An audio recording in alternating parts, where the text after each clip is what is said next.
بسم اللہ الرحمن الرحیم۔ شروع اللہ کے نام سے جو بڑا مہربان اور نہایت رحم کرنے والا ہے۔ لوگوں، اپنے پروردگار سے ڈرو جس نے تم کو ایک شخص سے پیدا کیا، یعنی اول اس سے اس کا جوڑا بنایا، پھر ان دونوں سے کثرت سے مرد اور عورت پیدا کر کے روئے زمین پر پھیلا دیے، اور خدا سے جس کے نام کو تم اپنی حاجت براری کا ذریعہ بناتے ہو ڈرو، اور قطع مودت اور ارحام سے بچو۔ کوئی شک نہیں کہ خدا تمہیں دیکھ رہا ہے، اور یتیموں کا مال جو تمہاری تحویل میں ہو ان کے حوالے کر دو، اور ان کے پاکیزہ اور عمدہ مال کو اپنے ناقص اور برے مال سے نہ بدلو، اور نہ ان کا مال اپنے مال میں ملا کر کھاؤ کہ یہ بڑا سخت گناہ ہے۔ اور اگر تم کو اس بات کا خوف ہو کہ تم یتیم لڑکیوں کے بارے میں انصاف نہ کر سکو گے، تو ان کے سوا جو عورتیں تم کو پسند ہوں، دو دو یا تین تین یا چار چار ان سے نکاح کر لو۔ اور اگر اس بات کا اندیشہ ہو کہ سب عورتوں سے یکساں سلوک نہ کر سکو گے، تو ایک عورت کافی ہے، یا لونڈی جس کے تم مالک ہو، اس سے تم بے انصافی سے بچ جاؤ گے۔ اور عورتوں کو ان کے مہر خوشی سے دے دیا کرو، ہاں اگر وہ اپنی خوشی سے اس میں سے کچھ تم کو دے دیں تو اسے ذوق و شوق سے کھا لو۔ اور بے عقلوں کو ان کا مال جسے خدا نے تم لوگوں کے لیے سبب معیشت بنایا ہے مت دو، ہاں اس میں سے ان کو کھلاتے اور پہناتے رہو اور ان سے معقول باتیں کہتے رہو۔ اور یتیموں کو بالغ ہونے تک کام کاج میں مصروف رکھو، پھر بالغ ہونے پر اگر ان میں عقل کی پختگی دیکھو تو ان کا مال ان کے حوالے کر دو، اور اس خوف سے کہ وہ بڑے ہو جائیں گے، یعنی بڑے ہو کر تم سے اپنا مال واپس لے لیں گے، اس کو فضول خرچی اور جلدی میں نہ اڑا دینا۔ جو شخص آسودہ حال ہو اس کو ایسے مال سے قطعی طور پر پرہیز رکھنا چاہیے، اور جو بے مقدور ہو وہ مناسب طور پر یعنی بقدر خدمت کچھ لے لے۔ اور جب ان کا مال ان کے حوالے کرنے لگو تو گواہ کر لیا کرو، اور حقیقت میں تو خدا ہی گواہ اور حساب لینے والا کافی ہے۔ جو مال ماں باپ اور رشتہ دار چھوڑ مریں، تھوڑا ہو یا بہت، اس میں مردوں کا بھی حصہ ہے اور عورتوں کا بھی حصہ ہے، یہ حصے خدا کے مقرر کیے ہوئے ہیں۔ اور جب میراث کی تقسیم کے وقت غیر وارث رشتہ دار یتیم اور محتاج آ جائیں تو ان کو بھی اس میں سے کچھ دے دیا کرو، اور شیریں کلامی سے پیش آیا کرو۔ اور ایسے لوگوں کو ڈرنا چاہیے کہ جو ایسی حالت میں ہوں کہ اپنے بعد ننھے ننھے بچے چھوڑ جائیں، اور ان کو ان کی نسبت خوف ہو کہ ان کے مرنے کے بعد ان بیچاروں کا کیا حال ہوگا۔ بس چاہیے کہ یہ لوگ خدا سے ڈریں اور معقول بات کہیں۔ جو لوگ یتیموں کا مال ناجائز طور پر کھاتے ہیں وہ اپنے پیٹ میں آگ بھرتے ہیں اور دوزخ میں ڈالے جائیں گے۔ خدا تمہاری اولاد کے بارے میں تم کو ارشاد فرماتا ہے کہ ایک لڑکے کا حصہ دو لڑکیوں کے حصے کے برابر ہے۔ اگر اولاد میت صرف لڑکیاں ہی ہوں، یعنی دو یا دو سے زیادہ، تو کل ترکے میں ان کا 2/3، اور اگر صرف ایک لڑکی ہو تو اس کا حصہ نصف۔ اور میت کے ماں باپ کا یعنی دونوں میں سے ہر ایک کا ترکے میں چھٹا حصہ، بشرطیکہ میت کے اولاد ہو، اور اگر اولاد نہ ہو اور صرف ماں باپ ہی اس کے وارث ہوں تو 1/3 ماں کا حصہ، اور اگر میت کے بھائی بھی ہوں تو ماں کا چھٹا حصہ۔ اور یہ تقسیم ترکہ میت کی وصیت کی تعمیل کے بعد جو اس نے کی ہو، یا قرض کے ادا ہونے کے بعد جو اس کے ذمے ہو، عمل میں آئے گی۔ تم کو معلوم نہیں کہ تمہارے باپ داداؤں اور بیٹوں پوتوں میں سے فائدے کے لحاظ سے کون تم سے زیادہ قریب ہے؟ یہ حصے خدا کے مقرر کیے ہوئے ہیں، اور خدا سب کچھ جاننے والا اور حکمت والا ہے۔ اور جو مال تمہاری عورتیں چھوڑ مریں، اگر ان کی اولاد نہ ہو تو اس میں نصف حصہ تمہارا، اور اگر اولاد ہو تو ترکے میں تمہارا حصہ 1/4۔ لیکن یہ تقسیم وصیت کی تعمیل کے بعد جو انہوں نے کی ہو، یا قرض کے ادا ہونے کے بعد جو ان کے ذمے ہو، کی جائے گی۔ اور جو مال تم مرد چھوڑ مرو۔ اگر تمہاری اولاد نہ ہو تو ہم تمہاری عورتوں کا اس میں چوتھا حصہ، اور اگر اولاد ہو تو ان کا 8واں حصہ، یہ حصے تمہاری وصیت کی تعمیل کے بعد جو تم نے کی ہو اور ادائے قرض کے بعد تقسیم کیے جائیں گے۔ اور اگر ایسے مرد یا عورت کی میراث ہو جس کے نہ باپ ہو نہ بیٹا مگر اس کے بھائی یا بہن ہو تو ان میں سے ہر ایک کا چھٹا حصہ، اور اگر ایک سے زیادہ ہوں تو سب 1/3 میں شریک ہوں گے۔ یہ حصے بھی بعد ادائے وصیت و قرض بشرطیکہ ان سے میت نے کسی کا نقصان نہ کیا ہو تقسیم کیے جائیں گے۔ یہ خدا کا فرمان ہے، اور خدا نہایت علم والا اور نہایت حلم والا ہے۔ یہ تمام احکام خدا کی حدیں ہیں، اور جو شخص خدا اور اس کے پیغمبر صلی اللہ علیہ وآلہ وسلم کی فرمانبرداری کرے گا تو خدا اس کو بہشتوں میں داخل کرے گا جن میں نہریں بہہ رہی ہیں، اور وہ ان میں ہمیشہ رہیں گے، اور یہ بڑی کامیابی ہے۔ اور جو خدا اور اس کے رسول کی نافرمانی کرے گا اور اس کی حدوں سے نکل جائے گا، اس کو خدا دوزخ میں ڈالے گا جہاں وہ ہمیشہ رہے گا، اور اس کو ذلت کا عذاب ہوگا۔ مسلمانوں، تمہاری عورتوں میں جو بدکاری کا ارتکاب کر بیٹھیں اور ان پر اپنے لوگوں میں سے 4 شخصوں کی شہادت لو، اگر وہ ان کی بدکاری کی گواہی دیں تو ان عورتوں کو گھروں میں بند کر دو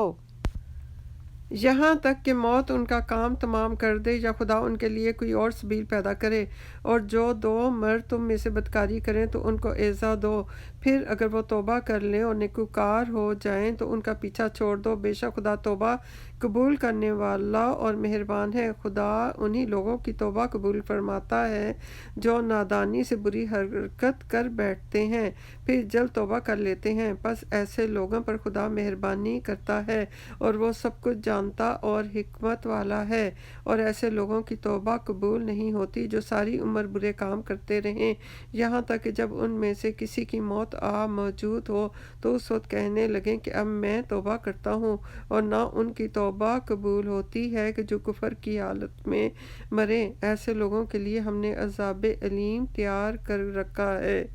مومنوں، تم کو جائز نہیں کہ زبردستی عورتوں کے وارث بن جاؤ، اور دیکھنا اس نیت سے کہ جو کچھ تم نے ان کو دیا ہے اس میں سے کچھ لے لو، اور انہیں گھروں میں مت روک رکھنا۔ ہاں، اگر وہ کھلے طور پر بدکاری کی مرتکب ہوں تو روکنا نامناسب نہیں، اور ان کے ساتھ اچھی طرح سے رہو سہو۔ اگر وہ تم کو ناپسند ہوں تو عجب نہیں کہ تم کسی چیز کو ناپسند کرو اور خدا اس میں بہت سی بھلائی پیدا کر دے۔ اور اگر تم ایک عورت کو چھوڑ کر دوسری عورت کرنی چاہو اور پہلی عورت کو بہت سا مال دے چکے ہو تو اس میں سے کچھ مت لینا، بھلا تم ناجائز طور پر اور صریح ظلم سے اپنے مال اس سے واپس لو گے؟ اور تم دیا ہوا مال کیوں کر واپس لے سکتے ہو جبکہ تم ایک دوسرے کے ساتھ صحبت کر چکے ہو اور وہ تم سے عہد وثاق بھی لے چکی ہیں۔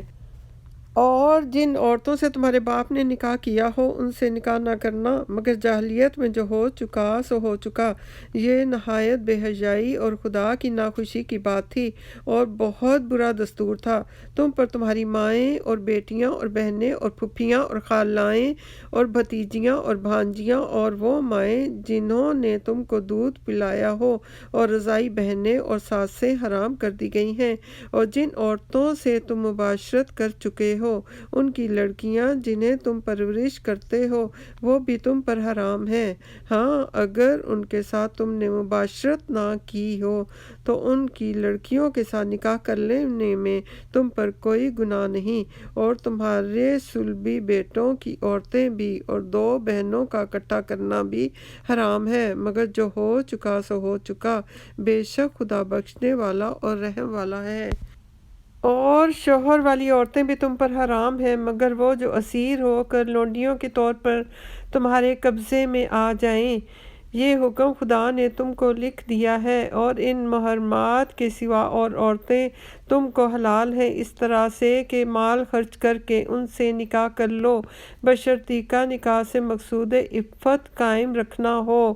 نہ کہ شہوت پرستی۔ تو جن عورتوں سے تم فائدہ حاصل کرو ان کا مہر جو مقرر کیا ہوا ہے ادا کر دو، اور اگر مقرر کرنے کے بعد آپس کی رضامندی سے مہر میں کمی بیشی کر لو تو تم پر کچھ گناہ نہیں، بے شک خدا سب کچھ جاننے والا اور حکمت والا ہے۔ اور جو شخص تم میں سے مومن آزاد عورتوں یعنی بیویوں سے نکاح کرنے کا مقدور نہ رکھے تو مومن لونڈیوں ہی سے جو تمہارے قبضے میں آ گئی ہوں نکاح کر لے، اور خدا تمہارے ایمان کو اچھی طرح جانتا ہے۔ تم آپس میں ایک دوسرے کے ہم جنس ہو تو ان لونڈیوں کے ساتھ ان کے مالکوں سے اجازت حاصل کر کے نکاح کر لو، اور دستور کے مطابق ان کا مہر بھی ادا کر دو، بشرطیکہ کا عفیفہ ہوں، نہ ایسی کہ کھلم کھلا بدکاری کرے اور نہ در پردہ دوستی کرنا چاہیں۔ پھر اگر نکاح میں آ کر بدکاری کا ارتکاب کر بیٹھیں تو جو سزا آزاد عورتوں یعنی بیویوں کے لیے ہے اس کی آدھی ان کو دی جائے۔ یہ لونڈی کے ساتھ نکاح کرنے کی اجازت اس شخص کو ہے کہ جسے گناہ کر بیٹھنے کا اندیشہ ہو، اور اگر صبر کرو تو یہ تمہارے لیے بہت اچھا ہے، اور خدا بخشنے والا مہربان ہے۔ خدا چاہتا ہے کہ اپنی آیتیں تم سے کھول کھول کر بیان فرمائے اور تم کو اگلے لوگوں کے طریقے بتائے اور تم پر مہربانی کرے، اور خدا جاننے والا اور حکمت والا ہے۔ اور خدا تو چاہتا ہے کہ تم پر مہربانی کرے، اور جو لوگ اپنی خواہشوں کے پیچھے چلتے ہیں وہ چاہتے ہیں کہ تم سیدھے رستے سے بھٹک کر دور جا پڑو۔ خدا چاہتا ہے کہ تم پر سے بوجھ ہلکا کرے، اور انسان طبعاً کمزور پیدا ہوا ہے۔ مومنوں، ایک دوسرے کا مال ناحق نہ کھاؤ۔ ہاں، اگر آپس کی رضامندی سے تجارت کا لین دین ہو اور اس سے مالی فائدہ حاصل ہو جائے تو وہ جائز ہے، اور اپنے آپ کو ہلاک نہ کرو۔ کچھ شک نہیں کہ خدا تم پر مہربان ہے، اور جو تعدی اور ظلم سے یہ ایسا کرے گا ہم اس کو عنقریب جہنم میں داخل کریں گے، اور یہ خدا کو آسان ہے۔ اگر تم بڑے بڑے گناہوں سے جن سے تم کو منع کیا جاتا ہے اجتناب رکھو گے تو ہم تمہارے چھوٹے چھوٹے گناہ معاف کر دیں گے اور تمہیں عزت کے مکانوں میں داخل کریں گے۔ اور جس چیز میں خدا نے تم میں بعض کو بعض پر فضیلت دی ہے اس کی ہوس مت کرو۔ مردوں کو ان کاموں کا ثواب ہے جو انہوں نے کیے، اور عورتوں کو ان کاموں کا ثواب ہے جو انہوں نے کیے، اور خدا سے اس کا فضل مانگتے رہو۔ اس میں کچھ شک نہیں کہ خدا ہر چیز سے واقف ہے، اور جو مال ماں باپ اور رشتہ دار چھوڑ مریں تو حقداروں میں تقسیم کر دو کہ ہم نے ہر ایک کے حقدار مقرر کر دیے ہیں، اور جن لوگوں سے تم عہد کر چکے ہو ان کو بھی ان کا حصہ دو، بے شک خدا ہر چیز کے سامنے ہے۔ مرد عورتوں پر مسلط اور حاکم ہیں، اس لیے کہ خدا نے بعض کو بعض سے افضل بنایا ہے، اور اس لیے بھی کہ مرد اپنا مال خرچ کرتے ہیں تو جو نیک بیویاں ہیں وہ مردوں کے حکم پر چلتی ہیں اور ان کے پیٹھ پیچھے خدا کی حفاظت میں مال و آبرو کی حفاظت کرتی ہیں، اور جن عورتوں کی نسبت میں معلوم ہو کہ سرکشی اور بدخوئی کرنے لگی ہیں تو پہلے ان کو زبانی سمجھاؤ، اگر نہ سمجھیں تو پھر ان کے ساتھ سونا ترک کر دو، اس پر بھی باز نہ آئیں تو ذوق کوب کرو، اور اگر فرمانبردار ہو جائیں تو پھر ان کو ایذا دینے کا کوئی بہانہ مت ڈھونڈو، بے شک خدا سب سے اعلیٰ اور جلیل القدر ہے۔ اللہ اکبر۔ ربنا آتنا فی الدنیا حسنۃ وفی الآخرۃ حسنۃ وقنا عذاب النار۔